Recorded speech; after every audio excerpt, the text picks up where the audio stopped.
یہ ترمذی اور ابن ماجہ میں حضرت انس ابن مالک رضی اللہ تعالی عنہ سے روایت ہے، حضور نے فرمایا کل بنی آدم خطاؤون وخیر الخطائین التوابون، تمام بنی آدم خطا کار ہیں، خطا کار بھی نہیں، بہت خطا کار ہیں، بہت خطا کار ہیں،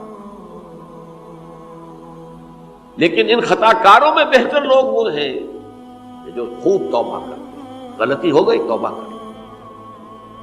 اور ایک اور حدیث میں آپ کو بتاؤں گا کہ یہ نہیں ہے کہ پھر کبھی وہ غلطی نہ ہو، اس وقت آپ یہ لگا لیں اپنے اوپر یہ کام میں نے نہیں کرنا، اور ایک دفعہ وہ کام چھوڑ دیں تو توبہ ہو گئی۔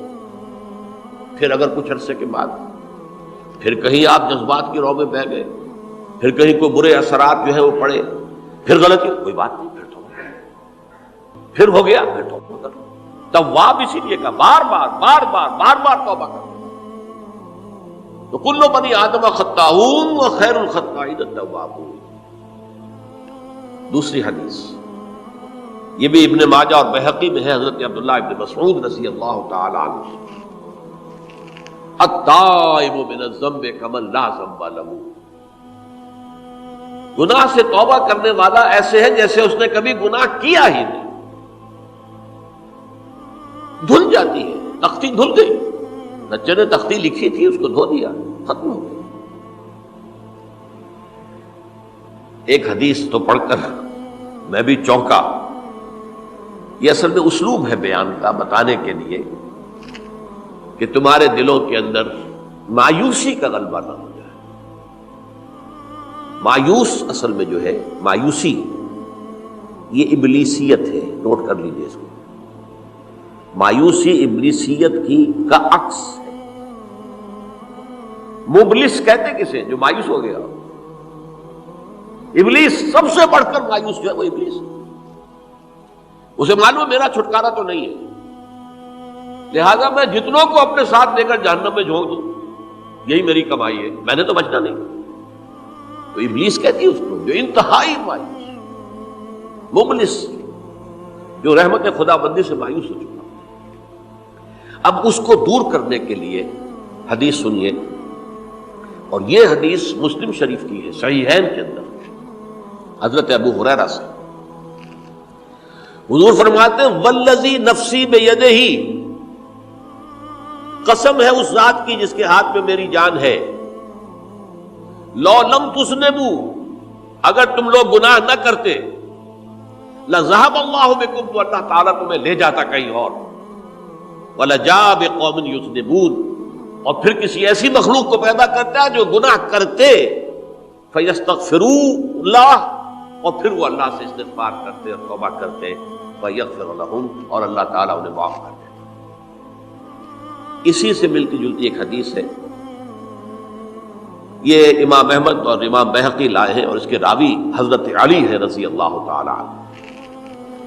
ان اللہ یحب العبد المؤمن المفتن التواب، ان اللہ یحب، اللہ تعالی محبت کرتا ہے اپنے اس بندے سے، العبد المؤمن، جو مومن ہو۔ اس کی ایک اور بڑی پیاری حدیث آئے گی، المفتن التواب، جو بہت فتنوں میں مبتلا ہو جاتا ہو اور پھر بہت توبہ کرتا ہو، مفتن التواب، لیکن ساتھ ہی پلٹتا ہو، رجوع کرتا ہو، پھر اللہ کے حضور میں حاضر ہوتا ہو، پھر معافی مانگتا ہو۔ اللہ تعالیٰ کو اپنا ایسا بندہ بہت پسند ہے۔ اب میں کچھ اور حدیثیں آپ کو سنا رہا ہوں۔ توبہ کا دروازہ دو اعتبارات سے کہا گیا ہے کہ ایک وقت آنے پر بند ہو جاتا ہے۔ ایک حدیث کے تو الفاظ میں نوٹ کر کے نہیں لایا ہوں کہ اللہ تعالیٰ نے توبہ کا ایک دروازہ اتنا چوڑا کھلا رکھا ہوا ہے کہ جس کو عبور کرنا جو ہے وہ سال ہا سال میں ممکن ہو، اور یہ بند نہیں ہوتا جب تک کہ سورج مغرب سے طلوع نہ ہو جائے۔ یہ قیامت کی جو آخری، قریب قیامت کی جو آخری نشانیاں ہیں ان میں سے وہی حدیث میں آپ کو سنا رہا ہوں، عن ابی ہریرہ رضی اللہ تعالی عنہ، اور یہ مسلم شریف کی روایت ہے، من تاب قبل ان تطلع الشمس من مغربها تاب اللہ علیہ، سورج کے مغرب سے طلوع ہونے سے قبل تک جو لوگ توبہ کریں گے اللہ تعالیٰ ان کی توبہ قبول کریں گے۔